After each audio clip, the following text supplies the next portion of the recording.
வணக்கம். வீட்டு தோட்டத்துக்கு வந்துட்டு மண்கலவை பற்றி நிறையவே சந்தேகங்கள் நிறைய பேத்துக்கு இருக்குது. மண்கலவைகள் ஒவ்வொருத்தரும் ஒவ்வொரு விதமாக சொல்லுவாங்க. நீங்கள் யார் சொல்கிறதையும் கேட்காம நம்ம இயற்கையை சுற்றி இருக்கிறத மட்டுமே நம்ம அப்சர்வ் பண்ணால் நம்ம மண்கலவை எப்படி இருக்கும், எப்படி இருக்கணும் அப்படிங்கிறது நமக்கே தெரிஞ்சிடுங்க. நீங்கள் எல்லாருமே ஒவ்வொருத்தருமே நாம் ஒவ்வொரு குப்பை மேடுகள் இந்த மாதிரி நிறைய காடுகள் எல்லாம் கிராஸ் பண்ணி போயிருப்போம். கடந்து போகிற டயங்களில் நம்ம பார்த்துருப்போம்.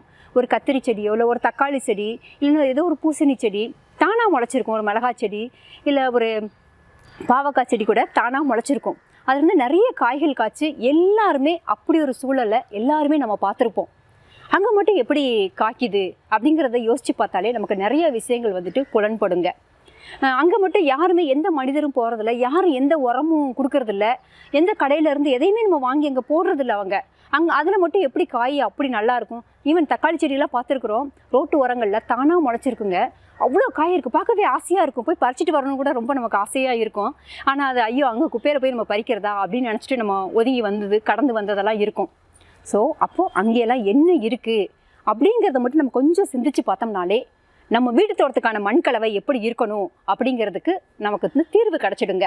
ஸோ இதில் இவ்வளோ அளந்து போடுங்க, அவ்வளோ போடுங்க அப்படிலாம் எதுவுமே கிடையாதுங்க. நம்ம சமையல் பண்ணுறோம், டீஸ்பூனில் அளந்து போட்டு நம்ம எதையும் செய்கிறதில்ல. அதே மாதிரி தாங்க மண்கலவைகளும் இவ்வளோ தான் போடணும் அவ்வளோதான் போடணுமா அப்படிங்கிறது எதுவுமே நமக்கு தேவையே கிடையாதுங்க. ஸோ எப்படி ஒரு குப்பை மேடில் யாருடைய பராமரிப்புமே இல்லாமல் இயல்பாக ரொம்ப நல்ல விளைச்சல் தரக்கூடிய செடிகள் எப்படி வளருது அப்படிங்கிறத சிந்திக்கும் போது நமக்கு தெரியும் அங்கே என்ன இருக்குது அப்படின்னா குப்பைகள் தான். ஸோ குப்பைகள் தான் நம்ம வீட்டு தோட்டத்துக்கான மண்கலவை. குப்பைகள் தான், குப்பைகள் நிறைந்த மண் தான் நமக்கு வேணும். ஸோ அந்த மாதிரி ஒரு சூழலை நம்ம வீட்டு தோட்டத்துக்கு கொண்டுட்டு வந்தாலே போதுங்க. அப்போ குப்பைகள் இருக்கணும்னா என்னென்ன வேணும் அப்படின்னு யோசிச்சு பாருங்களா, நமக்கே நிறைய விஷயங்கள் தெரிஞ்சிடும். குப்பைகள்லாம் என்னெல்லாம் இருக்கும், அந்த குப்பைகளில் காஞ்ச இலத்தலைகள் இருக்கும், அப்புறம் காய்கறி கழிவுகள் இருக்கும், பல கழிவுகள் இருக்கும், கரும்பு சக்கைகள் இருக்கும், நம்ம வெட்டி போட்ட லான் கிராஸு, புல் எல்லாமே கலந்த ஒரு கலவைகளாக அந்த குப்பை மேடுகளில் கண்டிப்பாக இருக்கும். ஒரு காடுகளில் கடந்து போகிறோம்னாலும் நிறைய காஞ்ச இலத்தலைகள், அங்கு விளைஞ்ச இயற்கை இது மக்கக்கூடியது அனைத்தும் இருந்தாலே போதுமானது. அந்த குப்பைகளில் அதில் இருந்து தான் இந்த செடிகள் எல்லாமே நல்லா முளைச்சி நல்ல ஈல்டு கொடுக்குது.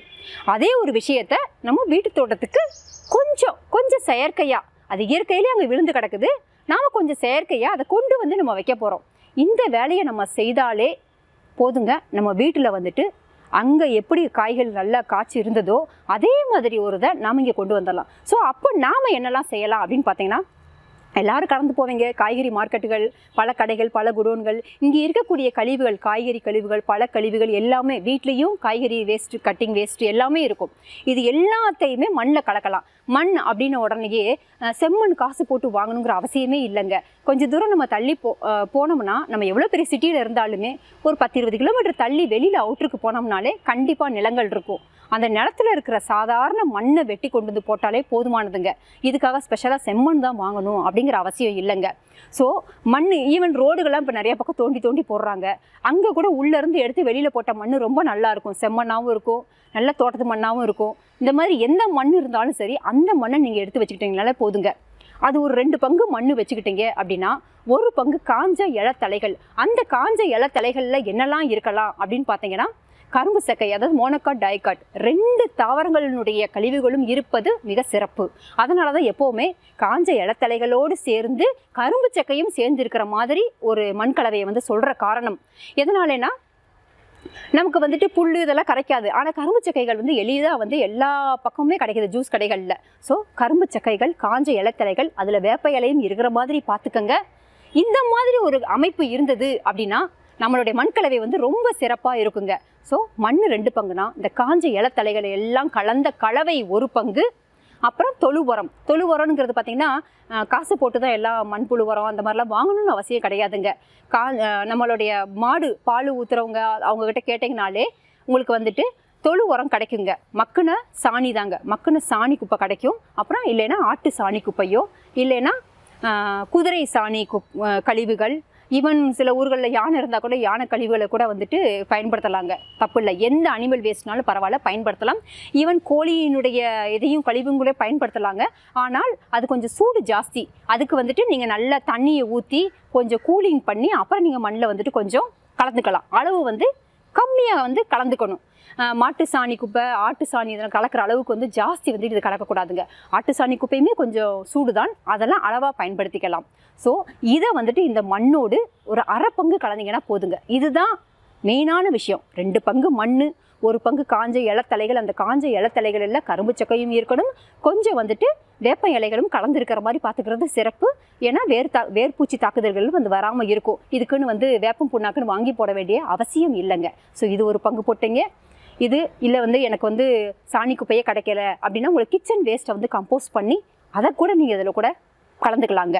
ஸோ இது மாதிரி ஒரு கலவையை கலந்துட்டு எல்லாத்தையும் ஒன்றாவே நீங்கள் கலந்துட்டு பச்சை சாணி கடைத்தால் தண்ணியில் நல்லா தண்ணியை கரைச்சிட்டு இந்த மண் கலவையோட நல்லா எல்லாம் கலந்து, நம்ம எப்படி வந்து ஒரு கட்டட வேலை செய்கிறதுக்கெல்லாம் சிமெண்ட்டு மண் எல்லாம் போட்டு கலக்கிறோம், அது மாதிரி இதையும் கலந்து கொஞ்சம் நல்லா தண்ணி ஊற்றிக்கங்க. உங்களுக்கு வந்துட்டு சாணி கிடைக்கல, பச்சை சாணியை கரைச்சி ஊற்ற முடியல அப்படிங்கிற பட்சத்துக்கு நீங்கள் தாராளமாக சாதாரண தண்ணியவே நீங்கள் நல்லா தெளித்து விட்டு கலந்து புட்டு மாவு மாதிரி நல்லா கலந்துருங்க. மண்வெட்டியை வச்சு நல்லா கலந்துட்டு இடம் இருக்குதுன்னா லேண்டிலேயே ஒரு மூலையில் குமிச்சு வச்சிடலாம். லேண்டு இல்லைன்னா கோணி சாக்குகளில் போட்டு கட்டி வச்சிடுங்க. ஒரு 60 நாளாவது விட்டுருங்க. இது வந்து சரியான டைமும் கூடங்க. இந்த ஏப்ரல் மே அந்த டைங்களில் இந்த மண் கலவைகளை ரெடி பண்ணி வச்சுக்கிட்டிங்கன்னா ஆடி பட்டத்துக்கு நடுறதுக்கு வந்துட்டு சரியாக இருக்கும். இதுதான் மெயினான விஷயங்கள். இது தவிர மக்கக்கூடிய எல்லாத்தையுமே நீங்கள் அந்த மண் கலவையில் கலந்துக்கலாங்க. காய்கறி வேஸ்ட்டுகள் கிடைச்சாலும் அதையும் நீங்கள் கலந்துக்கலாம். அதுக்கப்புறம் வந்து முட்டைத்தொளி ஓடு அது கலந்துக்கலாம். ஹோட்டல் கடைகளில் போய் ஒரு கவரை கொடுத்தீங்கன்னா அந்த டீ டஸ்ட்டு, போட்ட டீ வேஸ்ட்டுகள் இது எல்லாமே கிடைக்கும். அதையும் இந்த மண்ணில் கலந்துக்கலாம். இப்படி மக்கக்கூடியது அனைத்தையும் மண்ணில் கலந்தீங்கனாலே குப்பமேடு தான். ஸோ நீங்கள் வெளியில் பார்த்த அந்த குப்பமேடு நீங்கள் வந்து ஈஸியாக வீட்டில் இது மாதிரி உருவாக்கிக்கங்க. இது மாதிரி உருவாக்கிக்கிட்டிங்கனாலே போதுங்க. ஸோ 60 நாள் ஒன்றோடு ஒன்று எல்லாம் செட் ஆகிருக்கும். குறைந்தது 60 நாள் எதுக்காகனா நல்லா ஒன்றோடு ஒன்று செட் ஆகிறதுக்கு நுண்ணுயிர்கள் பெருக்கமாகி நல்லா இருக்குங்க. ஈவன் அதை நீங்கள் வெயில்லையே இந்த மூட்டையை வச்சுக்கலாம், ஒன்றும் பிரச்சனை இல்லைங்க. இந்த ப்ரெஷரில் நல்லா கட்டி வச்சுருவோம், ஈரப்பதத்தோடு சேர்த்து கட்டி வச்சுருப்போம். அதில் வந்துட்டு நல்லா மக்கிக்குங்க, அது வந்து நல்லா மக்கி இருக்கும். ஸோ இது ரெடியாக இருக்கும். இது வந்து எப்போ செடி வைக்கிறோமோ அப்போ உடனே போய் ப்ரிப்பேர் பண்ணாதீங்க. டைம் கிடைக்கும் போதெல்லாம் இது மாதிரி செஞ்சு வச்சுக்கிட்டீங்க அப்படின்னா எப்போல்லாம் நீங்கள் வந்துட்டு செடி வைக்கணும்னு நினைக்கிறீங்களோ உடனே அந்த மூட்டையிலேருந்து மண் எடுத்து போட்டு தண்ணியை ஊற்றி வைக்கலாம். தண்ணியை ஊற்றி வைக்கிறதுக்கு முன்னாடியே அந்த கலன்கள் இருக்குது பார்த்தீங்களா, எந்த கண்டெய்னரில் வைக்க போகிறீங்களோ அதில் ஓட்டையெல்லாம் போட்டிருப்பீங்க. அந்த ஓட்டை மூடுற அளவுக்குமே காஞ்ச இலத்தலைகளெல்லாம் கொஞ்சம் உள்ளே போட்டுருங்க. போட்டதுக்கப்புறமா நீங்கள் மிக்ஸ் பண்ணி வச்சுருக்கிற சாயில் இருக்குங்க இல்லையா, அந்த சாயிலை அதுக்கு மேலே போடுங்க. இது மாதிரி போடுறதுனால ஓட்டை வழியாக வந்துட்டு மண்கள்லாம் அரித்து வெளியில் வராது. அப்புறம் அடியில் வந்து குப்பைகள், அது அடியில் காஞ்ச இலத்தலைகள், ஈவன் க்ரீன்ஸ் அண்ட் ப்ரௌன்ஸ்ன்னு சொல்லுவாங்க, ரெண்டுமே போட்டுக்கலாம். பச்சை இலைகளையும் போட்டுக்கலாம், காஞ்ச இலைகளையுமே நீங்கள் அடியில் போட்டுக்கலாம். அந்த கண்டெய்னரில் போட்டுட்டு அதுக்கு மேலே இந்த மண்கலவையை போடலாம். இது மாதிரி போடும்போது அந்த க்ரீன்ஸ் அண்ட் ப்ரௌன்ஸ் ரெண்டும் சேரும்போது ஒன்றோடு ஒன்று கீழேயும் மக்கி போயிடும். மேலே ப்ரெஷர் சாயிலில் போடும்போது அந்த ப்ரெஷர்லேயும் நல்லா மக்கி இருக்கும். இது மாதிரி போடும்போது தண்ணி வந்து வெளியில் வந்தாலும் உங்களுக்கு வந்து சாயில் வெளியில் கரைஞ்சி வெளியில் வராது. ஸோ செடியை வச்சிங்கனாலும் வளர்ந்து வேறு கீழே போகும்போது கீழே நிறைய மக்குச்சத்து நல்லா கிடைக்கும். ஸோ ஒரு செடிக்கு முக்கியம் வந்து மக்குச்சத்துங்க. அந்த மக்குச்சத்து இருந்தாலே ரொம்ப சிறப்பாக செடி வளரும். ஸோ உங்கள் மண்ணில் இருக்க வேண்டியது மக்குச்சத்து. அந்த மக்குச்சத்து நிறையா இருந்தால் ஈரத்தன்மையை, அந்த மாய்ச்சரை வந்து நல்லா ஈர்த்து பிடிச்சி வச்சுருக்கோம். இது மாதிரி ஒரு மண் கலவையை உங்களுக்கு பிடிச்ச மாதிரி நீங்களே ரெடி பண்ணிக்கலாம். இவ்வளோதான் போடணும் அவ்வளோதான் போடணும்னு கிடையாதுங்க. மண்ணில் மக்குச்சத்து நிறையா இருக்கிற மாதிரி ஒரு கலவையை நீங்கள் உருவாக்கிக்கிட்டீங்க. உங்களுக்கு முடிஞ்ச மாதிரி உங்கள் மரங்கள் என்ன வீட்டை சுற்றி இருக்கிற மரங்களில் இருக்கிற இலைகளை பயன்படுத்தி அது மாதிரி கலந்து நீங்கள் வச்சு அழகாக செய்யலாம். இது மாதிரி மண்ணில் மக்குச்சத்து நிறைய இருக்கிற மாதிரி வச்சுக்கிட்டிங்கனாலே நீங்கள் வந்து ஒரு சக்ஸஸ்ஃபுல் ஹோம் கார்டனராக கண்டிப்பாக ஆக முடியுங்க. ஸோ இது மாதிரி வந்துட்டு சாயில் ப்ரிப்பரேஷன் ரெடி பண்ணி வச்சுட்டு அப்பப்போ நீங்கள் வந்து பயன்படுத்திக்கலாங்க.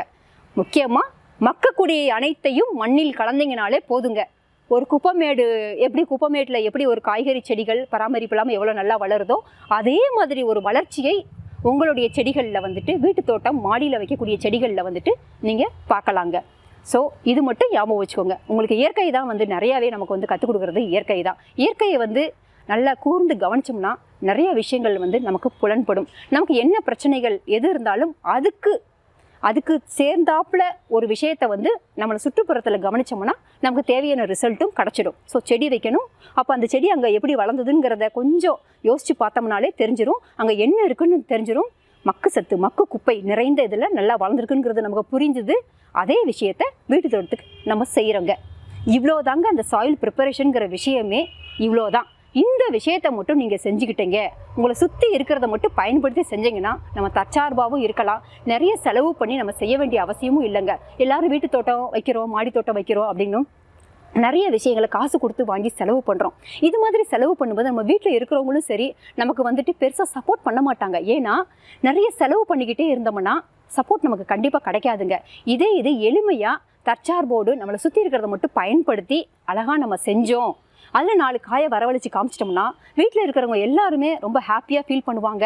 நல்லா பண்ணுறா, செலவு பண்ணாமே இவ்வளோ செய்கிறாங்களே அப்படிங்கிறதோட சப்போர்ட் வந்து நமக்கு வந்து வீட்டில் கிடைக்கும். அதுக்கப்புறம் நீங்கள் ஏதாவது ஒரு சின்ன சின்ன செலவு பண்ணிங்கன்னா கூட அது பெருசாக வந்து எடுத்துக்க மாட்டாங்க. பரவாயில்ல, செலவு பண்ணாமே இவ்வளோ காய்கறிகளை வீட்டுக்கு தேவையானதை வந்து விளைய வைக்கிறாங்களே, சுற்றி இருக்கிறத பயன்படுத்துகிறாங்களேன்னு வீட்டில் இருக்கிற உங்கள் குடும்பத்தாருக்கும் நம்ம மேலே ஒரு நல்ல ஒரு ட்ரஸ்ட் இருக்கும் இந்த விஷயங்களில், வீட்டு தோட்ட விஷயங்களில். இல்லைன்னா நம்ம ஒவ்வொன்றே காசு கொடுத்து ஒவ்வொன்றா வாங்கிக்கிட்டே இருந்தோம்னா ஒரு ஸ்டேஜில் ஆரம்ப காலத்தில் ரொம்ப ஆர்வமாக செலவு பண்ணுவாங்க. அதுக்கப்புறமா நமக்கு வந்துட்டு ஒத்துழைப்பு வந்துட்டு அங்கே கிடைக்காம போயிடும். பாதியிலே விடுற சூழலும் இதுதாங்க. நிறைய வந்து ஸ்கொயர் ஃபீட்டுக்கு இவ்வளோ பண்ணித்தரோன்னு சொல்லி நிறைய வந்து செலவு பண்ணிலாம் செய்கிறாங்க. ஒரு ஸ்கொயர் ஃபீட்டுக்கு இவ்வளோ ரேட் ஆகுதுன்னு சொல்லி பண்ணுறாங்க. ஆனால் எத்தனை பேர் இன்னமும் சக்ஸஸ்ஃபுல்லாக பண்ணுறாங்கன்னா ரொம்ப விரல் விட்டு என்ற அளவுக்கு தான் இருக்கிறாங்க. ஸோ அது மாதிரி இருக்கக்கூடாது அப்படின்னா நம்மளை சுற்றி இருக்கிறதை பயன்படுத்தி எப்படி குப்பை மேட்டில் எப்படி எல்லாமே நல்லா வளருதோ அதே மாதிரி வளர வைக்கிறதுக்கு தேவையான குப்பைகள் நிறைந்த மண்களை உருவாக்கி வீட்டு தோட்டம் செய்கிறது ரொம்ப சிறப்புங்க.